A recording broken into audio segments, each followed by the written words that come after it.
Yeah, our Eagles won the day, boys. We won the day. Check it out. Here come your heroes leaving the Paycor Stadium field.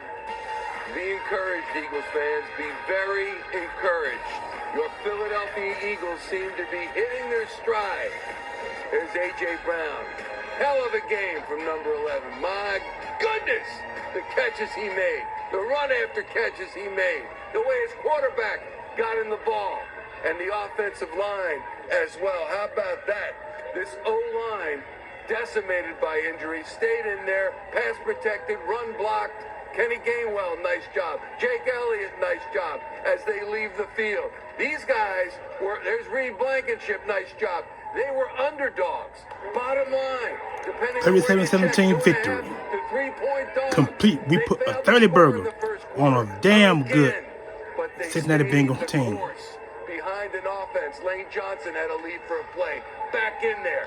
And his usual start. Almost a 40 burger, but one was called back because of a hole. That only got stronger as the game progressed.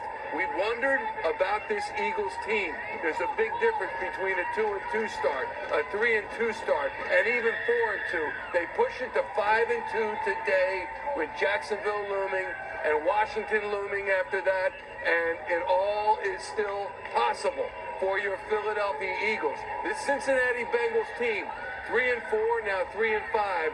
I get it, but they had won 3 of their last 4 games. Coming in, Freddie Johnson walking off, and Barrett talked about him in the pregame program. He held his own today with no Jordan Mailata. Nick Sirianni, you hear him, don't you? Listen good. His calm self while retaining that enthusiasm. This was a strong win. Let's not diminish the value of this win today, as Cincinnati wanted to get itself back on the Super Bowl map. And they took a step backward today, not because they didn't take a step backward. They got knocked back. There you go. They got knocked back. They got knocked back. They sure did, Barrett. Knocked back. And when you look at this Eagles team, it looks like a different team over the past 3 weeks as it has developed, as it has, I think, the communication. Tyler Steen, way to be. Played awesome. He played awesome indeed. They all did. They all played great. The young guys, Isaiah Rodgers came in when Slay went out. We'll get you an update on Slay. Yeah, Slay went out, y'all. In case I haven't seen it, watch the game. Slay went out with a, I think it was a, they said it was a groin injury, what they said. More on that later on in the video, so stay tuned. And maybe you can say the competition was weak the 2 games prior, but this Cincinnati team had something to play for. I don't think it's necessarily them. I think they're just intentional about their effort right now. They're intentional about what they want to do as an offense, what they want to do as a defense, what they want to be, what their whole genre is. Who are they? Well, this is who they are. Tough, hard-nosed football. If they wanted to run the ball, they ran the ball. If they wanted to pass the ball, they passed the ball. Matter of fact, the Eagles won for the first time in Cincinnati in decades. We were 0-3-2 coming into this game. 2 ties, 3 losses. We know who they are now. Yes. Now it's 1-3-2. Your pet knows if a mess is really gone. If not, they Home gentleman commercial break. Resolve gets rid of pet messes. Here we go. This is a damn good football team. So other notes, excellent coaching today. Sensational team win. A complete team win. Precision offense led by Jalen Hurts, who was phenomenal. Smart, hard-hitting defense led by Vic Fangio. And you said that defense got after it. It was physical, and we beat a really good Cincinnati Bengal football team. He's right. I think this is the first time we've seen such a complete win since they were 10-1 last year. Right. They ran the ball. They threw the ball. Their pass defense was terrific. They forced turnovers. They did everything they wanted on both sides of the ball. It's been a long time since we saw that product. I think you're seeing a team that's finally getting used to its new coordinators. Ruben Frank, one of the getting used to each other. the Eagles they're getting guys back. They're reporters. getting healthier, and their stars are playing like stars. Let me officially, speaking of the team, here is Listen the to him, team. here you go. Ruben Frank, Ron Jaworski, Barrett Brooks, I'm Michael Barkan. All 4 guys. The Eagles post-game live presented by Cure Auto Insurance. 37-17 as the Eagles put the hurting on the Cincinnati Bengals. As mentioned, they were 2.5-point underdogs, the Eagles. Vegas had Yep, them we were at underdogs. 3, in fact, and they forget about underdog status. They look like Super Bowl contenders, which they once again are. I think you'd have to say that that's legit. You would have to say it because they look sweet today. And Ruben, we were talking while we were watching the game. You mentioned the coaching staff and the coordinators. It seems like maybe Jalen Hurts and Kellen Moore are more on the same page than they've been. Would you agree with that? Yeah, and it's a process, and it takes time, and it doesn't happen overnight. And Jalen's he's had so many play callers since he's been here, from Nick at first in 21 to Shane Steichen, and then Brian Johnson last year. And so it takes a long time, and I think you're finally seeing the products of it. Kellen Moore's a good play caller. I think, he keeps defenses off balance, and it does seem like Jalen's really responding to what Kellen Moore's doing. It took some time for Kellen Moore to understand what Jalen was about and all the other components of this offense. It does take time. I thought it would happen a little bit earlier. I didn't think it'd take 7 games, but we saw a really balanced offense. A word I like to use all the time when I talk about offense. When the defense does not know what you're doing, when you stay on schedule, 1st and 10, 2nd and 6, 3rd and 1 and 2, now you dictate to the defense what they have to. This is a precision offensive game. And as you said, Kellen called a great game today. Barrett, we criticized this team at the beginning of the season for failing to be ready to go out of the box. We talked about whether it was enough action in the preseason, whatever it was, but they have come a long way in the last 3 games, haven't they? We knew it was going to take a while, just from the coordinators not being around these players for a full year. It takes a long time for you to learn who your players are, how you can implement your players in the system you're trying to run. Look at Barrett Brooks. defensively. It took Fangio a long time to see, all right, who are my blitzers? Who are my man-to-man corners? Who are my guys that can blitz, as far as linebackers, the defensive line? How can I get these guys going in the right direction if I am blitzing? I looked at it and I saw a play where they lined up the blitz, but they had a 5-man front. They covered the center, both guards, and the tackle. And then they brought a linebacker right up the middle. Those are 5 guys coming, and they only have 5 guys to block, and that one guy got free and influenced the play. You got to call plays like that. In fact, they end up throwing it into the dirt. Those are the type of things he's learning to say, all right, I know this guy can get there on the blitz. At first he was a little hesitant. Maybe not blitz, I don't know if he can get there. Well, he knows right now that they can get there. N'Kobe Dean can get there. Guys can get there on the blitz. So they're learning each other and they're filling each other out. Now they're starting to impose their will on people. They're doing what they want to do, how they want to do it, and when they want to do it. I can't overstate how much of a difference Cooper DeJean has made on this defense. Absolutely. That play he made on 4th down, nobody else makes that play. No. I don't want to be critical of Vontae Maddox. He does not make that play. So you can't be afraid, if you're Vic Fangio, to make that switch. You're taking out a guy who's been here since 2018 and putting a young rookie in his 3rd game makes that play. Big, strong, fast. Well, you got to throw in Isaiah Rodgers, who makes Absolutely. a big play down the stretch. Guy didn't play last year. He's out also. He comes in, makes a game's still in doubt. He makes a great play, and we get an interception on the play. So, everyone's and young guys. I think that's the one thing, when I look at the tape tomorrow, I'll see the speed, the quickness, the flashing of the young players. That's what you want to see. And I think Vic is now beginning to understand the strengths that they have, especially in the blitzing game that you mentioned. You're starting to see. When you get to the green stats, dogs I'm gonna break the stats down to you guys as well while they talking about it. I want you to hear them full. I want you to hear them more than you hear me. So bear witness. They're growing up together. AAA MVP of this game, I think there's no doubt. It is Jalen Hurts. Jalen Hurts MVP. Straight week with a passer rating of 119 or better. 16 of 20, 236 yards, 1 touchdown score, and the rating was 132.5. 37 yards rushing, 3 rushing attempts. Wow. As important, 0 turnovers. Amen. Which, let's be honest, had come to plague him at least a little bit over the recent past. He's been clean, 9 total TDs. And 37 rushing yards as well. 4 straight games without an interception now. 4 straight games without an INT. That's true. I said this to Jaws 4 games, during no picks. our Nissan in-game live segment. When you do that, you win games. Can we call Everybody him a running knows back that. now? It seems like he is in the game plan as a runner, maybe not as much as Saquon Barkley, but heck, he carried the ball 10 times with almost 4 yards a carry. And that's just more taking advantage of his skill set, more understands that in order for this offense to run the way it's supposed to run, they've got to use him as that weapon. They've got to use him in the capacity of a defenses can't just sit back and tee off on this offensive line anymore. Just little things. They want him to throw a shot play. What do? They keep more blockers in. They were able to go down the field to Smitty on the play because they kept more blockers in. We didn't do that last year. Last year we had a lot of scat protection. Scat protection is your 5 offensive linemen against everybody that comes. They could bring 7 people. You only got 5 guys to block. What do? They leave a running back in, a tight end in. Now they can stretch the field, go down there, and he can feel comfortable. Hurts can feel comfortable back there throwing the ball down the field. Those are things that Moore is doing now that they didn't do last year.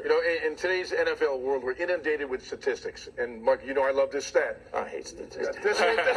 No, I know. No, you know this one. Here it comes. +1 or better so far this year. About almost 80% win. Almost 80% win when you're +1 or better. You can talk about rushing, you can talk about passing, you can talk about play calling. They're all important. But the one stat that bears out most, if you protect the football, that's why when Jalen was to turn the football over, I was on him.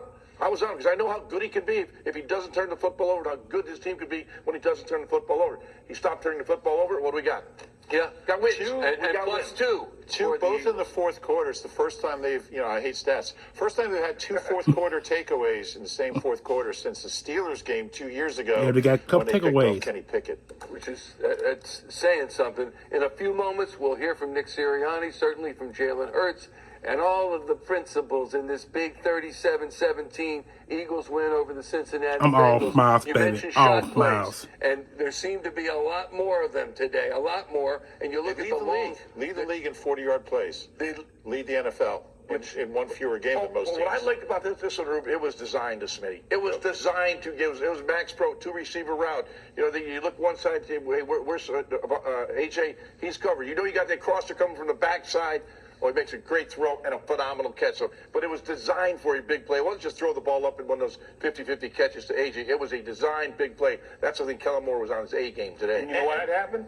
Because they ran the ball so consistently that they had to bring people in to stop that run. When you bring people in to stop the run, now you can go over the top. It used to be a big thing now, the defenses, they like to have 2 high safeties to stop those big plays from coming. But when you run the ball the way they were running it consistently like that, you got to bring that extra defender down. When you bring him down, now you just got one guy that's got to control that whole field. You can't do it. I like the fact that they use so many different ways. AJ got his, Devontae got his, Calcaterra had a couple big plays. Yep. Barkley did his thing. It's tough to defend. You're talking about a lot. That's without Goddard. When he gets back, that's another weapon. But Calcaterra's kind of worked his way into that rotation. Yeah. A lot of weapons, and Jalen was using them all. And some love for that offensive line. I was really concerned about the O-line coming to this Good game. for Fred Johnson. Yeah, Fred Johnson played terrific. And they left him on that island out there, too. And They shouldn't have did it, but they did it, and he survived. He survived. He was guilty, and he survived on that island. I wouldn't have did it, though, but they did it. He strapped his pants up and went out there and played. The only problem this game was finding shoes that could work right. The shoes are really a problem. The shoes are a problem. It's got to be the shoes. Trey Hendrickson. That's going to be on every radio show now. I don't know what's wrong with these daggone shoes. We could have scored 40-something points if we had shoes. The shoes just didn't work for us. When you look at how comfortable... Should have scored 40. Stole that 16 of touchdown 20. simply. 236 when you look at yards. how much more comfortable 37 Jalen rushing Hurts yards, has 4 seen touchdown passes. He back rushed there for 3 passing, and threw for how much 1. is that a tribute to That's him assimilating phenomenal. the game plan better, and 2, the game plan itself with regard to running the ball, because he's back there. His Here's old the biggest self. thing. During the when did it change for him? It changed during the bye week. Since the bye week, he's been clean, and he spent the entire 2 weeks in the NovaCare complex watching film, self-scouting, and he said, I was forcing the ball. I was forcing the ball to people when they were not open, when they weren't the right guy to throw to, and he hasn't done that. I think that's the biggest change for Jalen. We haven't seen him force one ball to AJ, one ball to Devon, and it goes back to having different weapons and having more than one guy. And when you don't throw the ball, into traffic, you're not going to turn it over. Here's when you're playing the team game as well. I think it's where Jalen, besides everything you just said, he understands he now has a defense that he can play to. You don't have to force those throws. Take what the defense gives you. You have to punt. This defense can come out there now and do what they have to do. And I thought, like you said, Jalen improved after the bye week. Same thing for Vic Fangio. I think that's when he realized what he had in his defense. He kind of tweaked things along the way. I thought he got more creative in his blitzing schemes. They all seem to be working now. He wasn't blitzing much because that's not his basic philosophy of defense, but he's starting to get after it a little bit with the blitzes, and they're working. But also, there were a couple of plays where The rush was on him fast, and you saw him look left and right, and then you saw him, no, I'm staying with it, and he kept his eyes downfield. And I thought that in and of itself was an improvement, and he found a receiver. Yeah, and that's the biggest thing. He wasn't just looking for one receiver. And that's, when you're looking for one guy or you're looking for two guys and not looking for the rest of the field, it's really hard to run the offense because you can go through read one, read two. If you get to 3-3, 9 times out of 10, if those first two guys are covered, they're covered for a reason because now somebody has to be open. And once you get to that third read, like a Grant Calcaterra, that's when things start opening up. And I'll tell you what, Grant is good at hands as any receiver in the league and has a little speed to him also. And you know what he does? He catches the ball in stride and doesn't lose any speed when he catches it. Yeah. So as soon as he has the ball in his hands, he's moving. He's fast. Yeah, he is. I mean, he only has 9 catches this year, and 5 of them are for 15 or more yards. Devontae Smith had 1 catch last week for -2 yards. He's going to hear about Today, that forever, let me those see, -2 yards. 6 catches, 85 yards. 6 catches, and a 85 touchdown. yards. Here's One Devontae score. Smith in Cincinnati. Devontae Smith, a.k.a. Slim Reaper, a.k.a. Skinny Batman. Here we go with the commercials again. Hold on just a minute, y'all. And a touchdown. Here's Devontae Smith in Here we go. Cincinnati. Around after what happened last game, how's it feel to have that introduction out there? Just going out there doing my job. I get a lot of targets where I get a few targets. Just to go out there and, try to do the best I can to make the most of my opportunities. What do you think led to that success? What were you seeing in Cincinnati defense that allowed you to especially? We knew we was going to get the one-on-one coverage, and Jalen, he trusts me to go up there if it's one-on-one to win a 50-50 ball. 6 receptions, 85 yards, 1 score. Can't really beat that, yo. Can't really beat that. What goes into that patience, the stretches where you do kind of have to withstand that? Just trusting my training. I go out there every day. I feel that I work really hard at my craft. So you just being ready. This video when is going to go over 20 minutes long, y'all. So be wary of it. You have to be ready for it. What does AJ say after last week? Same thing. It's gonna come. It happens. It be like this sometimes. What have you seen out of Jalen these last 3 games? I mean, he hasn't turned the ball over at all. What's he doing to I think it just comes down to us going out there just executing. When you don't execute, a lot of that is going to happen. You're bound to turn the ball over and things like that when you're not executing. When you're executing at a high level, it takes a lot of that away.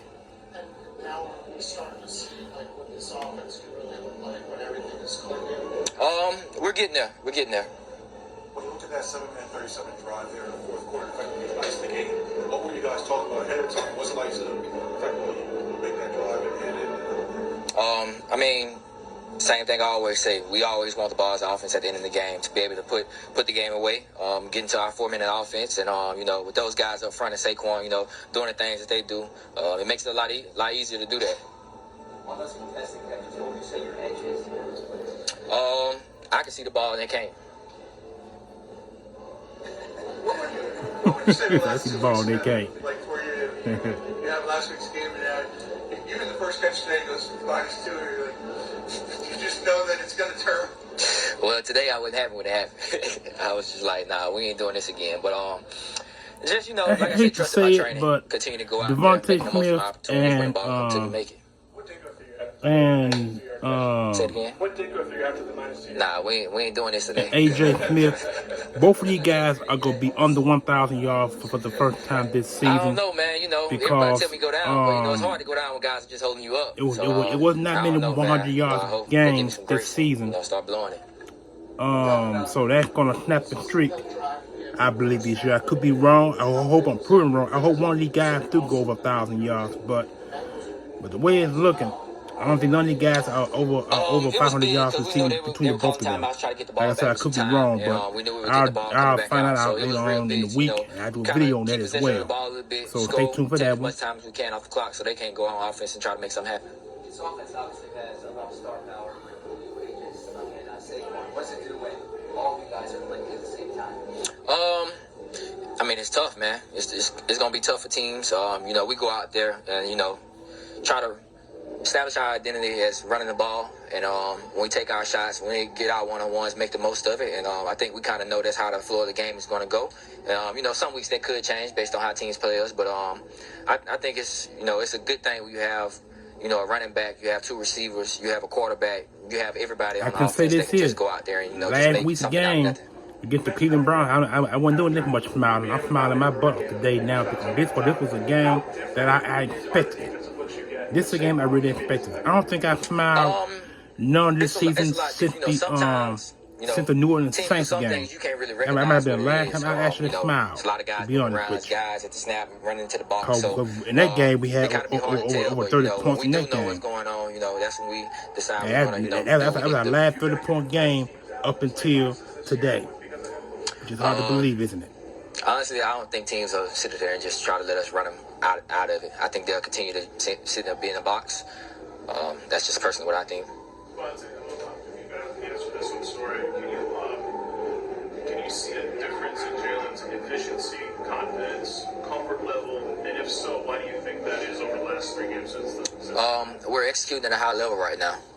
You know, when you're not executing, you're going to have turnovers and things like that. When guys are not in the spots they're supposed to be, when guys are not, you know, doing the things they're supposed to do, you're bound to have turnovers. But right now we're executing at a high level. Guys are in the right spots at the right time, and, you know, it's easier on him when guys are where they need to be. What happened on the one play where you all 3 went out to the sideline, like false start, all 3? There was a little bit of like. It was a little signal meeting that we need to go over. That's all. If I can get back to the contested edge, you said you can see they can. That's the case for all receivers. Though. Is there something about your skill set, about your understanding of the game, whatever it may be in those situations that gives you the I would say, you know, just drilling it. You know, we're on the jugs after practice. Amo is right there, you know, behind me, pulling on my arms and things like that. So it's a lot of reps of getting contested catches. You know, you might not get as much of them in practice, but whenever we're on the jugs, there's always someone right there, you know, grabbing our arms and things like that. Have you seen him catch back yet? Not yet. Gonna ask where it ranked. I have to look at it and see. Appreciate it. We appreciate All right, and that was AJ. That was Speaking of Smith, Skinny Batman speaking. take a look at Hold on just a minute. Presented Here we by go. Yingling. Who took Devontae flight? Smith, Here we 6 go. catches on 7 targets, 85 yards, 1 touchdown. A.J. Brown had some huge catches. Both guys had over 80 yards receiving, and you that AJ Brown got 5 receptions. He got 6 receptions for 84 yards, 85 yards respectively. In this, one of the top receivers in the NFL. 9 That's not catches bad. for Not 54 bad at all. yards. 11 targets for 54 yards. 11 targets. Great coverage. Great coverage indeed. How did they do it? What was the game plan? Thought they're physical with them, and they just covered really well. They got some pressure, which made Burrow have to get rid of the ball. Nolan Smith looks like a pass rusher now. Right. Straight games with a sack. And I just thought the coverage has been really for the last Yeah, few they're weeks has flipping. been elite. They're cracking up the last Neighbors didn't do 2 anything games. last week. If you can hold Jamar Chase to 54 yards, you're going to beat the Bengals. The Eagles were getting pressure without having to blitz. So we're able to keep 7 and 8 at times into coverage, and that makes it a lot easier to play defense. Makes it a lot easier to play that way. A big thing they made Cincinnati earn every single yard that they got out there. They had to drive the whole field. It wasn't a lot of big plays that moved the change for them. They earned it. You know, it wasn't like, you know, they were just going out there and doing what they wanted to do. For the most part, the Eagles influenced what they were doing as opposed to going the other way. This defense, they played tough, they played aggressive, they played in their face, and that's the biggest thing. That's all you can ask for guys like You know that. what they're tackling? Yeah, that's the big thing right How there. bad their tackling was earlier in the year? Oh, my It goodness. was terrible. It was terrible. Going into the bye. 19 missed tackles in one game. The only one I recall today was Zach Bond, and that just stood out because they wrapped up every other time. You're a hater. Yeah, no, I love Zach Bond. Phenomenal. That one wrong. How about, I can't stand it. How about this? Third down efficiency. At one point, Cincinnati was 7 for 7. First They go drive. on, and they're 3 for 6 after that, 10 or 13 overall. But the Eagles' third down efficiency, 6 for 11. That was a weak spot for them. Fourth down, we know about. Last week they were 1 of 13 on third down. So What I that's a love huge about improvement. one thing I love about defense, and Jim Johnson's defense always did this. You know, they give up a touchdown on the first drive, and everything you saw in that drive would get cleaned up. Yep. And that's what we saw today. 70 yards the Bengals had. They only scored 10 points the rest rest of the game. They only had like 260 yards after that. Vic has that ability to adjust on the fly, to make those changes that need to be made. The coverage tightened up, the pass rush picked up, and Joe Burrow didn't have many easy throws after that first Burrow, drive. you know, you saw the long run play he had. I'm like, wow, that's just a good play. The defense were there to make the play. They just didn't make the tackle. But I tell you what, him running around like that, I'd rather him do that than to go out there and be dropping dimes like he's been dropping dimes on everybody else. So, I like the fact that they make him doing something that's unconventional to him, and that's what I mean by influencing them. Unlimited 1.5% Another cash commercial back on just just a the minute. beginning with no annual fee. You got the doggone commercial. Cash back. Another doggone commercial. Come on now. Oh, I guess that was it. But anyway, you got the tickets of the game. This is actually let me see. I won't say that this is week 9. I believe I am right. I think it is week 9. Let me see. I know in a minute. I'm gonna check some things right quick here. Let me see. I know they 5-2, so that's 7 games played. Okay, where's it? Week 7. Okay, this is week 8. This is week 8 of the NFL season, ladies and gentlemen. This is the week 8 recap. I hope you enjoyed this video. I know I didn't say much this time around. I let mostly the my tablet did most of the talking because the guys that they had, Reuben Frank, Ron Jaworski, Barrett Brooks, and the dude named Barkin. I can't Rob Barkin or something. I can't think of his name, but I know it's Barkin. Those 4 guys do the NBC post game reports, and they gave pretty much the ticket that I normally do give, and they did a pretty good job with it. So I hope you guys enjoyed that statistics. But I'm going to give more statistics tomorrow on my front, because even though they talked about Jalen Hurts and the offense, they ain't talk much about the defense. So I'm gonna try to get the defensive statistics tomorrow when I get to work. So you guys enjoy your Sunday. This is a sweet victory. And like they say, Hurt did no turnovers. He threw efficiency football. He threw one ball that was 45 yards into the end zone to Devontae Smith for the touchdown score. And that was the only touchdown that he threw, but he ran for 3, which was three for 33 yards. I think it was a 32 or 37 yards, one of those, and 3 scores, and they were off the tush push. So I still got some qualms about the tush push, because it's like teams have been finding ways to stop it in many ways. So I still have a qualm with that, because it's like when Jason Kelsey was the center, the tush push worked on every play, and there wasn't no minute stoppage. This is the first time this year that there's been a penny of stoppage football on the tush push thing. So I'm beginning to despise that a little bit more. But I'm hoping that they find some way for it to work better than what it's been working, and figure out a way to work. Because I've always said, because the team gonna find ways to stop it, and when they do it, it's gonna work. And the team gonna catch on, they're gonna do it. So they need to figure out some way to work something out of the tush push. They did once before, but it didn't work.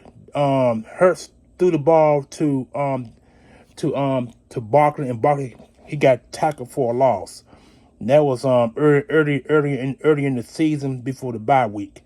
That's the only time the tush push, they tried to work some out of the tush push, and it failed. So I guess maybe sometime in the next season, they need to figure out some way to incorporate the tush push to work things out of it, instead of working forward, pushing forward all the time. They need to pass out of it or run out of it.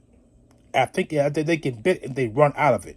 That would be even better, because then when you run out of the tush push, that means your linebackers and cornerbacks have to go out and make tackles. And by that time, Saquon Barkley the sprint 25 to 30 yards for a first down, or 25, 30 yards for the score, depending on the part of the field where he's at. So That's my qualm with the tush push. I'm hoping that they work it out next year, incorporate something different with it, but we'll see how that goes. But anyway, you guys got the week 8 recap. I'm the Almighty Green Talons. You guys enjoy your Sunday. This is a week victory. I'm enjoying it. Hope you guys enjoy it. And man, I'm gonna be all smiles come Monday morning. Nobody can say shit to me. I am the Almighty Green Talons. Enjoy your Sunday again. Don't forget to comment, like, share, turn the video, peace, smash the like, notification bell on top, and I'm out of here. Peace.